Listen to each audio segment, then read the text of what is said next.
ನಮಸ್ಕಾರ ಸ್ನೇಹಿತರೆ, ಮತ್ತೊಮ್ಮೆ ನಿಮ್ಮೆಲ್ಲರಿಗೂ ಕನ್ನಡ ಮಾಸ್ಟರ್ ಯೂಟ್ಯೂಬ್ ಚಾನಲ್ಗೆ ಸ್ವಾಗತ. ಒಂದು ವೇಳೆ ನೀವು ನಿಮ್ಮ ಜೀವನದಲ್ಲಿ ಹೊಸದಾಗಿ ಏನಾದರೂ ಕಲಿಯಲು ಇಷ್ಟಪಡೋದಾದರೆ ಚಾನಲ್ಗೆ ಖಂಡಿತ ಸಬ್ಸ್ಕ್ರೈಬ್ ಮಾಡ್ಕೊಳ್ಳಿ.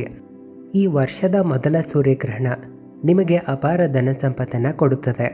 ಈ 6 ರಾಶಿಯ ಜನರ ಅದೃಷ್ಟವೇ ತೆರೆಯಲಿದೆ. ಈ 6 ರಾಶಿಗಳಲ್ಲಿ ನಿಮ್ಮ ರಾಶಿಯೂ ಇದೆಯಾ? ನೀವು ಸಹ ಶ್ರೀಮಂತರಾಗುವಿರಾ? ಇವುಗಳ ಬಗ್ಗೆ ತಿಳಿದುಕೊಳ್ಳಲು ವಿಡಿಯೋವನ್ನು ತಪ್ಪದೆ ಕೊನೆಯ ತನಕ ನೋಡಿರಿ. ಕಾಮೆಂಟ್ ಬಾಕ್ಸ್ನಲ್ಲಿ ನಿಮ್ಮ ಇಷ್ಟ ದೇವರ ಹೆಸರನ್ನು ಖಂಡಿತವಾಗಿ ಬರೆಯಿರಿ. ಸ್ನೇಹಿತರೆ, ಈ ವರ್ಷದ ಮೊದಲನೆಯ ಸೂರ್ಯಗ್ರಹಣವು 29 ಮಾರ್ಚ್ 2025 ಶನಿವಾರದ ದಿನ ಇರುತ್ತದೆ. ಶನಿವಾರದ ದಿನವೇ ಈ ಗ್ರಹಣ ಇರುವ ಕಾರಣದಿಂದಾಗಿ ಇದನ್ನು ಇನ್ನಷ್ಟು ವಿಶೇಷ ಅಂತ ತಿಳಿಯಲಾಗಿದೆ. ಜ್ಯೋತಿಷಾಸ್ತ್ರದಲ್ಲಿ ಇದನ್ನು ತುಂಬ ವಿಶೇಷ ಅಂತ ತಿಳಿಸಿದ್ದಾರೆ. ಯಾಕಂದರೆ ಸೂರ್ಯಗ್ರಹಣದ ಪ್ರಭಾವ ಎಲ್ಲ ರಾಶಿಗಳ ಮೇಲೆ ಬೀಳುತ್ತದೆ. ಸಾಮಾನ್ಯವಾದ ವಿಷಯದಲ್ಲಿ ಹೇಳಬೇಕಂದ್ರೆ ಕೆಲವೊಮ್ಮೆ ಸೂರ್ಯ ಮತ್ತು ಚಂದ್ರರ ನಡುವೆ ಭೂಮಿ ಬರುತ್ತದೆ. ಇಲ್ಲಿ ಸೂರ್ಯನ ಬೆಳಕು ಕೂಡ ಕಡಿಮೆ ಆಗುತ್ತದೆ. ಸ್ವಲ್ಪ ಸಮಯದ ತನಕ ಭೂಮಿಯ ಮೇಲೆ ಕತ್ತಲು ಆವರಿಸಿಕೊಳ್ಳುತ್ತದೆ. ಇದೇ ಖಗೋಳಿಕ ಘಟನೆಯನ್ನು ನಾವು ಸೂರ್ಯಗ್ರಹಣ ಅಂತೀವಿ. ಸೂರ್ಯಗ್ರಹಣವು ಯಾವತ್ತಿಗೂ ಅಮಾವಾಸ್ಯೆಯ ದಿನವೇ ನಡೆಯುತ್ತದೆ. ಆದರೆ ನಮ್ಮ ವೈದ್ಯಕೀಯ ಜ್ಯೋತಿಷಾಸ್ತ್ರದ ಅನುಸಾರವಾಗಿ ಗ್ರಹಣದ ಪ್ರಭಾವ ಭೂಮಿಯ ಮೇಲಿರುವಂಥ ಎಲ್ಲ ಜೀವಜಂತುಗಳ ಮೇಲೆ ಬೀಳುತ್ತದೆ. ಈ ಘಟನೆಯನ್ನು ನಕಾರಾತ್ಮಕ ಪ್ರಭಾವ ನೀಡುವಂಥ ಅವಧಿ ಅಂತ ತಿಳಿಯಲಾಗಿದೆ. ಈ ಸಮಯದಲ್ಲಿ ಶುಭ ಕಾರ್ಯಗಳನ್ನು ಮಾಡುವುದನ್ನು ನಿಷೇಧಿಸಲಾಗಿದೆ. ಸ್ನೇಹಿತರೆ, ಈ ಸೂರ್ಯಗ್ರಹಣವನ್ನು ದೇಶದ ಹಲವಾರು ಸ್ಥಳಗಳಲ್ಲಿ ನೋಡಲಾಗುವುದು. ಈ ಸೂರ್ಯಗ್ರಹಣವು 29 ಮಾರ್ಚ್ ಶನಿವಾರದ ದಿನ ಮಧ್ಯಾಹ್ನ 2:20 ಶುರುವಾಗುತ್ತದೆ ಮತ್ತು 6:16 ಇದರ ಮುಕ್ತಾಯ ಆಗುತ್ತದೆ. ಈ ಗ್ರಹಣವನ್ನು Africa, Antarctica, Europe, America, Canada, ಹಿಂದೂ ಮಹಾಸಾಗರದ ಏಷ್ಯಾದ ಕೆಲವು ಭಾಗಗಳಲ್ಲಿ ಇದನ್ನು ನೋಡಲಾಗುತ್ತದೆ. ಭಾರತದ ಮೇಲೂ ಸಹ ಇದರ ಪ್ರಭಾವ ಇರುತ್ತೆ. ಸೂರ್ಯಗ್ರಹಣವು ಪ್ರಾರಂಭ ಆಗುವ 12 ಗಂಟೆ ಮೊದಲಿನಿಂದ ಸೂತಕ ಕಾಲ ಶುರುವಾಗಿರುತ್ತದೆ. ಇಲ್ಲಿ ಗ್ರಹಣ ಮುಗಿದ ನಂತರವೇ ಸೂತಕ ಕಾಲದ ಅಂತ್ಯ ಆಗುತ್ತದೆ. ನಮ್ಮ ಧಾರ್ಮಿಕ ಮಾಹಿತಿಯ ಅನುಸಾರವಾಗಿ ಸೂತಕ ಕಾಲದಲ್ಲಿ ಯಾವುದೇ ಪ್ರಕಾರದ ಮಂಗಳ ಆಗಲಿ ಶುಭ ಕಾರ್ಯಗಳನ್ನು ಮಾಡುವುದಿಲ್ಲ. ಗ್ರಹಣ ಹಿಡಿಯುವ ಮುನ್ನ ರೆಡಿ ಮಾಡಿದಂಥ ಆಹಾರದಲ್ಲಿ ಯಾವತ್ತಿಗೂ ತುಳಸಿ ಎಲೆಗಳನ್ನು ಹಾಕಬೇಕು. ಗ್ರಹಣ ಕಾಲದಲ್ಲಿ ತುಳಸಿ ಗಿಡವನ್ನು ಸ್ಪರ್ಶ ಕೂಡ ಮಾಡಬಾರದು. ಸೂತಕ ಕಾಲದಲ್ಲಿ ಅಡುಗೆಯನ್ನು ರೆಡಿ ಮಾಡೋದಾಗಲಿ ಅಥವಾ ಊಟವನ್ನು ಮಾಡುವುದು ತಡೆಯುವುದು ಇಂಪಾರ್ಟೆಂಟ್ ಇದೆ. ವಿಶೇಷವಾಗಿ ಗರ್ಭಿಣಿ ಮಹಿಳೆಯರು ಈ ಸಮಯದಲ್ಲಿ ಎಚ್ಚರಿಕೆಗಳನ್ನು ವಹಿಸಬೇಕು. ಯಾಕಂದರೆ ಇದರ ಪ್ರಭಾವ ಗರ್ಭದಲ್ಲಿ ಬೆಳೆಯುವಂಥ ಮಗುವಿನ ಮೇಲೂ ಸಹ ಬೀಳಬಹುದು. ಗ್ರಹಣ ಕಾಲದಲ್ಲಿ ಗರ್ಭಿಣಿ ಸ್ತ್ರೀಯರು ಮನೆಯಿಂದ ಆಚೆ ಬರಬಾರದು ಹಾಗೂ ಚಾಕು, ಸೂಜಿ ಅಂತ ಹರಿತಾದ ಚೂಪಾದ ವಸ್ತುಗಳನ್ನು ಬಳಸಬಾರದು. ಧಾರ್ಮಿಕ ದೃಷ್ಟಿಕೋನದಿಂದ ಸೂತಕ ಕಾಲದಲ್ಲಿ ದೇವರ ಫೋಟೋ ಅಥವಾ ಮೂರ್ತಿಗಳನ್ನು ಸ್ಪರ್ಶಿಸುವುದು ಕೂಡ ಅಶುಭ ಆಗಿರುತ್ತದೆ. ಈ ಸಮಯದಲ್ಲಿ ನೀವು ಸ್ನಾನ ಮಾಡೋದು, ತಲೆ ಕೂದಲುಗಳನ್ನು ಬಾಚೋದು, ಹಲ್ಲುಗಳನ್ನು ಉಜ್ಜೋದು ಸಹ ಮಾಡಬಾರದು. ಸೂರ್ಯಗ್ರಹಣದ ಸಮಯದಲ್ಲಿ ಈ ಮಂತ್ರವನ್ನು ನೀವು ಜಪ ಮಾಡಿರಿ. ಮಂತ್ರವು ಈ ಪ್ರಕಾರದಲ್ಲಿ ಇದೆ: ಓಂ ಆದಿತ್ಯಾಯ ವಿದ್ಮಹೆ ದಿವಾಕರಾಯ ಧೀಮಹಿ ತನ್ನೋ ಸೂರ್ಯ ಪ್ರಚೋದಯಾತ್. ಗ್ರಹಣ ಮುಗಿದ ನಂತರ ಖಂಡಿತವಾಗಿ ಮನೆಯನ್ನು ಸ್ವಚ್ಛಗೊಳಿಸಿರಿ. ಮನೆಯ ಮುಖ್ಯದ್ವಾರಕ್ಕೆ ಗಂಗಾಜಲ ಅಥವಾ ಶುದ್ಧವಾದ ನೀರನ್ನು ಸಿಂಪಡಿಸಿರಿ ಹಾಗೂ ಮನೆಯ ಎಲ್ಲ ಕೋಣೆಗಳಲ್ಲೂ ಸಿಂಪಡಿಸಿರಿ. ಗ್ರಹಣ ಆದ ನಂತರ ಸ್ನಾನಗಳನ್ನು ಮಾಡಿರಿ. ದೇವರ ಕೋಣೆಯನ್ನು ಸ್ವಚ್ಛಗೊಳಿಸುವುದರ ಜೊತೆಗೆ ದೇವರ ಮೂರ್ತಿ ಅಥವಾ ಫೋಟೋಗಳನ್ನು ಗಂಗಾಜಲ ಅಥವಾ ಶುದ್ಧವಾದ ನೀರಿನಿಂದ ಸ್ವಚ್ಛಗೊಳಿಸಿರಿ. ಇಲ್ಲಿ ಈಶ್ವರನ ಆರಾಧನೆ ಮಾಡುವುದರ ಜೊತೆಗೆ ದಾನ ಪುಣ್ಯ ಕರ್ಮಗಳನ್ನು ಮಾಡಿರಿ.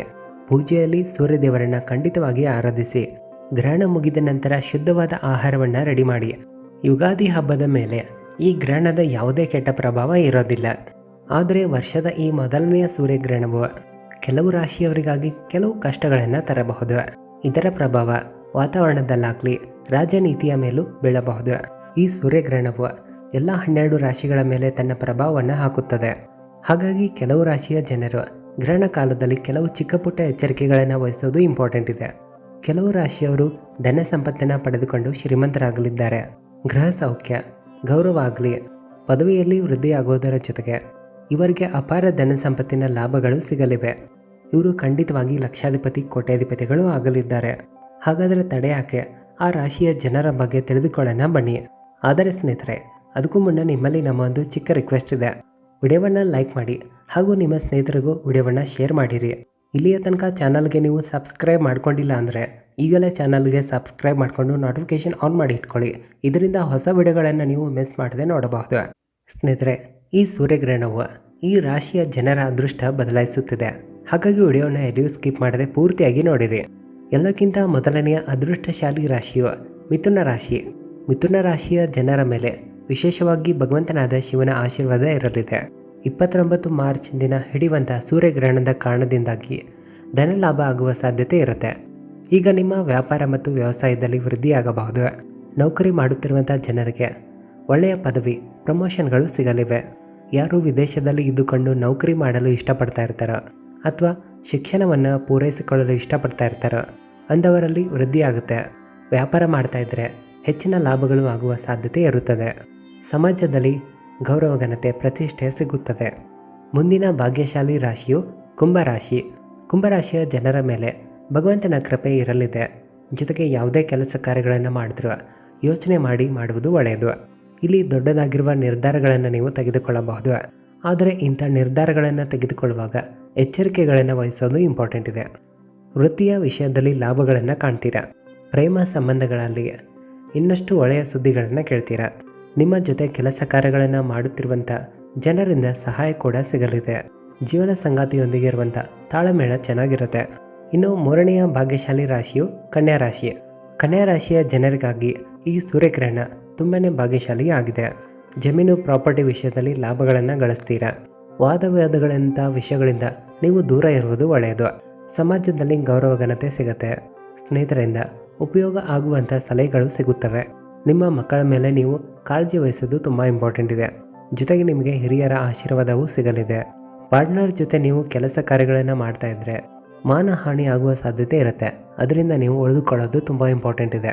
ಇಲ್ಲಿ ನೀವು ವಿದೇಶಿ ಯಾತ್ರೆಯನ್ನು ಮಾಡಬಹುದು. ವಿದೇಶದಲ್ಲಿ ಕೆಲಸ ಮಾಡ್ತಾ ಇದ್ದರೆ ಅಲ್ಲಿ ಶುಭ ಸಮಾಚಾರ ಸಿಗಬಹುದು. ವಿದೇಶದಲ್ಲಿ ಇರುವಂಥವರಿಗೂ ಕೂಡ ಗುಡ್ ನ್ಯೂಸ್ ಸಿಗಲಿದೆ. ಅವರಿಗೂ ಸಹ ಈ ಸೂರ್ಯಗ್ರಹಣ ತುಂಬ ಒಳ್ಳೆಯದಾಗಿದೆ. ಶತ್ರು ಮತ್ತು ವಿರೋಧಿಗಳ ಮೇಲೆ ಯಾವತ್ತಿಗೂ ನಿಮ್ಮ ಗಮನ ಇರಲಿ. ಮುಂದಿನ ಭಾಗ್ಯಶಾಲಿ ರಾಶಿಯು ಇಲ್ಲಿ ಮೇಷರಾಶಿ ಇದೆ. ಮೇಷರಾಶಿಯ ಜನರಲ್ಲಿ ಇನ್ಕಮ್ ಹೆಚ್ಚಾಗುತ್ತೆ.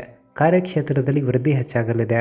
ತುಂಬ ಸಮಯದಿಂದ ನಿಂತಿರುವಂಥ ಕಾರ್ಯಗಳು ಪೂರ್ಣಗೊಳ್ಳಲಿವೆ. ಯಾವ ಕಾರ್ಯಗಳು ನಿಂತು ಹೋಗಿದ್ದವೋ ಅವು ನಡೆಯಲಿವೆ. ಧನ ಸಂಪತ್ತಿನಲ್ಲಿ ವೃದ್ಧಿಯನ್ನು ನೋಡ್ತೀರಾ. ಯಾರಾದರೂ ಪ್ರೇಮ ವಿವಾಹನ ಆಗ್ತಾ ಇದ್ದರೆ ಮನೆಯಿಂದ ಪರ್ಮಿಷನ್ಗಳು ಸಿಗಲಿವೆ. ಕಾರ್ಯಕ್ಷೇತ್ರದಲ್ಲಿ ದೊಡ್ಡದಾಗಿರುವ ಜವಾಬ್ದಾರಿಗಳು ನಿಮಗೆ ಸಿಗಬಹುದು. ನೀವು ಕೆಲಸ ಕಾರ್ಯವನ್ನು ಮಾಡುತ್ತಿರುವಂಥ ಕ್ಷೇತ್ರದಲ್ಲಿ ಸೀನಿಯರ್ನಿಂದ ನೀವು ಒಳ್ಳೆಯ ಪದವಿಗಳನ್ನು ಪಡೆದುಕೊಳ್ತೀರಾ. ಜೀವನ ಸಂಗಾತಿಯೊಂದಿಗೆ ಮದುವೆ ಸಮಾರಂಭಗಳಲ್ಲಿ ಹೋಗುವ ಅವಕಾಶ ಕೂಡ ಸಿಗಲಿದೆ. ಪ್ರಭಾವಶಾಲಿ ಜನರೊಂದಿಗೆ ನೀವು ಭೇಟಿಯಾಗಬಹುದು. ಹಣಕಾಸಿನ ವ್ಯವಹಾರ ಮಾಡ್ತಾ ಇದ್ದರೆ ಸ್ವಲ್ಪ ಎಚ್ಚರಿಕೆಯಿಂದ ಇರೋದು ತುಂಬ ಇಂಪಾರ್ಟೆಂಟ್ ಇದೆ. ಇನ್ನು ಮುಂದಿನ ಅದೃಷ್ಟಶಾಲಿ ಭಾಗ್ಯಶಾಲಿ ರಾಶಿಯು ಮಕರ ರಾಶಿ. ಇನ್ಕಮ್ನಲ್ಲಿ ಇವರು ವೃದ್ಧಿಯನ್ನು ಕಾಣ್ತಾರೆ. ಎಲ್ಲಾದರೂ ಸಿಲುಕಿಕೊಂಡಿದ್ರೆ ಹಣ ಮರಳಿ ಸಿಗುವ ಸಾಧ್ಯತೆ ಇರುತ್ತೆ. ನಿಮ್ಮ ಮನೆಗೆ ಅತಿಥಿಗಳು ಕೂಡ ಬರಬಹುದು. ಅವರ ಜೊತೆ ನೀವು ಒಳ್ಳೆಯ ಸಮಯವನ್ನು ಕಳೆಯುವಿರಿ. ಜಮೀನು ಪ್ರಾಪರ್ಟಿಗಳನ್ನು ಖರೀದಿ ಮಾಡಬಹುದು. ಸೇಲ್ ಕೂಡ ಮಾಡಬಹುದು. ಬ್ಯಾಂಕ್ನಿಂದ ನಿಮಗೆ ಲೋನ್ಗಳು ಸಿಗಬಹುದು. ಇದ್ದಿರುವಂಥ ಕೆಟ್ಟ ಪರಿಸ್ಥಿತಿಗಳು ದೂರ ಆಗಬಹುದು. ಮನೆಯಲ್ಲಿ ಏನಾದರೂ ಆರೋಗ್ಯಕ್ಕೆ ಸಂಬಂಧಪಟ್ಟಂಥ ಸಮಸ್ಯೆಗಳಿದ್ದರೆ ಸ್ವಲ್ಪ ಹಣ ಖರ್ಚಾಗುವ ಸಾಧ್ಯತೆ ಇರುತ್ತೆ. ಕೋರ್ಟ್ ಕಚೇರಿಯ ವಿಷಯಗಳಲ್ಲೂ ನೀವು ವಿಜಯವನ್ನು ಸಾಧಿಸುವಿರಿ. ಸ್ನೇಹಿತರಿಂದ ಧನ ಲಾಭ ಆಗುವ ಸಾಧ್ಯತೆ ಇರುತ್ತೆ. ಸಮಾಜದಲ್ಲಿ ಗೌರವ ಘನತೆ ಪ್ರತಿಷ್ಠೆ ಕೂಡ ಹೆಚ್ಚಾಗಲಿದೆ. ಹೊಸ ಬಿಸ್ನೆಸ್ಸನ್ನು ಶುರು ಮಾಡೋದಾದರೆ ಅಂಥವರಿಗೆ ಒಳ್ಳೆಯ ಲಾಭಗಳು ಇವೆ. ಆರೋಗ್ಯದ ಬಗ್ಗೆ ಸ್ವಲ್ಪ ಇಲ್ಲಿ ನೀವು ಕಾಳಜಿ ವಹಿಸೋದು ತುಂಬ ಇಂಪಾರ್ಟೆಂಟ್ ಇದೆ. ಜೊತೆಗೆ ಜೀವನ ಸಂಗಾತಿಯ ಬಗ್ಗೆ ಸ್ವಲ್ಪ ಆರೋಗ್ಯದ ಬಗ್ಗೆ ಕಾಳಜಿ ವಹಿಸೋದು ಇಂಪಾರ್ಟೆಂಟ್ ಇದೆ. ಇಲ್ಲಿ ಮನೆ ಇರಬಹುದು ಅಥವಾ ಆಚೆ ಇರುವಂಥ ವಿವಾದಗಳಲ್ಲಿ ನೀವು ಭಾಗವಹಿಸದೇ ಇರುವುದು ತುಂಬ ಇಂಪಾರ್ಟೆಂಟ್ ಇದೆ. ಬೇರೆಯವರ ಜೊತೆ ಜಗಳ ಆಡಲು ನೀವು ಹೋಗಬಾರದು. ಇನ್ನು ಮುಂದಿನ ಭಾಗ್ಯಶಾಲಿ ರಾಶಿಯು ಮೀನರಾಶಿ. ಈಗ ನೀವು ಸಿಲುಕಿಕೊಂಡಿರುವಂಥ ಜಮೀನು ಪ್ರಾಪರ್ಟಿ ವಿಷಯಗಳಲ್ಲಿರುವಂಥ ಸಮಸ್ಯೆಗಳು ದೂರ ಆಗಲಿವೆ. ವಿದ್ಯಾರ್ಥಿಗಳು ಪರೀಕ್ಷೆಯಲ್ಲಿ ಲಾಭಗಳನ್ನು ಕಾಣ್ತಾರೆ ಅಥವಾ ಎಕ್ಸಾಮ್ಗಳನ್ನ ಅಪ್ಲೈ ಮಾಡ್ತಾ ಇದ್ದರೆ ಶುಭ ಪರಿಣಾಮಗಳು ಸಿಗಲಿವೆ. ಇಲ್ಲಿ ಯಶಸ್ಸನ್ನು ಪಡೆಯುವ ಯೋಗ ಕೂಡ ನಿಮ್ಮಲ್ಲಿ ಇದೆ. ಹಲವಾರು ಮಹತ್ವಪೂರ್ಣವಾದ ಕೆಲಸಗಳನ್ನು ನೀವು ಮಾಡಿದಾಗ ಅಥವಾ ಪ್ರಯತ್ನ ಮಾಡಿದಾಗ ಲಾಭಗಳು ಖಂಡಿತವಾಗಿ ಸಿಗಲಿವೆ. ಹೊಸ ಪಾರ್ಟ್ನರ್ನ ಹುಡುಕಾಟ ಇದ್ದರೆ ಅದು ಖಂಡಿತವಾಗಿ ಪೂರ್ತಿಗೊಳ್ಳಲಿದೆ. ಹಣಕಾಸಿಗೆ ಸಂಬಂಧಪಟ್ಟಂಥ ಒಳ್ಳೆಯ ಅವಕಾಶಗಳು ಕೂಡ ಸಿಗಲಿವೆ. ಕೆಲಸ ಕಾರ್ಯಗಳಲ್ಲಿ ನೀವು ಸ್ವಲ್ಪ ಗಮನ ಹರಿಸೋದು ಇಂಪಾರ್ಟೆಂಟ್ ಇದೆ. ಇಲ್ಲಿ ನೀವು ಪ್ರಾಪರ್ಟಿಗಳನ್ನು ಖರೀದಿ ಮಾಡಬಹುದು, ಸೇಲ್ ಕೂಡ ಮಾಡಬಹುದು. ನಿಷ್ಠೆಯಿಂದ ಕಾರ್ಯಗಳನ್ನು ಮಾಡಿದರೆ ಖಂಡಿತವಾಗಿ ಲಾಭ ಸಿಗಲಿದೆ. ಸ್ನೇಹಿತರೆ, ಇಲ್ಲಿ ಕೆಲವು ಗ್ರಹಗಳು ವಕ್ರೀಯ ಅವಸ್ಥೆಯಲ್ಲಿ ಇವೆ. ಇಲ್ಲಿ ನೌಕರಿ ಮಾಡುತ್ತಿರುವಂಥವರಾಗಲಿ ವ್ಯಾಪಾರ ಮಾಡುತ್ತಿರುವಂಥವರು ಕೂಡ ಒಳ್ಳೆಯ ಲಾಭಗಳನ್ನು ಕಾಣಲಿದ್ದಾರೆ. ಹಾಗಾಗಿ ಸ್ನೇಹಿತರೆ, ಆದಷ್ಟು ಯೋಚನೆ ಮಾಡಿ ನಿಮ್ಮ ನಿರ್ಧಾರಗಳನ್ನು ತೆಗೆದುಕೊಳ್ಳೋದು ಒಳ್ಳೆಯದಾಗಿದೆ. ವಿಡಿಯೋ ಇಷ್ಟ ಆದರೆ ನಿಮ್ಮ ಇಷ್ಟ ದೇವರ ಹೆಸರನ್ನು ಕಾಮೆಂಟ್ ಬಾಕ್ಸ್ನಲ್ಲಿ ಬರೆದು ವಿಡಿಯೋವನ್ನು ಹೆಚ್ಚಾಗಿ ಎಲ್ಲರಿಗೂ ಶೇರ್ ಮಾಡಿರಿ. ವಿಡಿಯೋ ನೋಡೋದಕ್ಕಾಗಿ ಧನ್ಯವಾದಗಳು.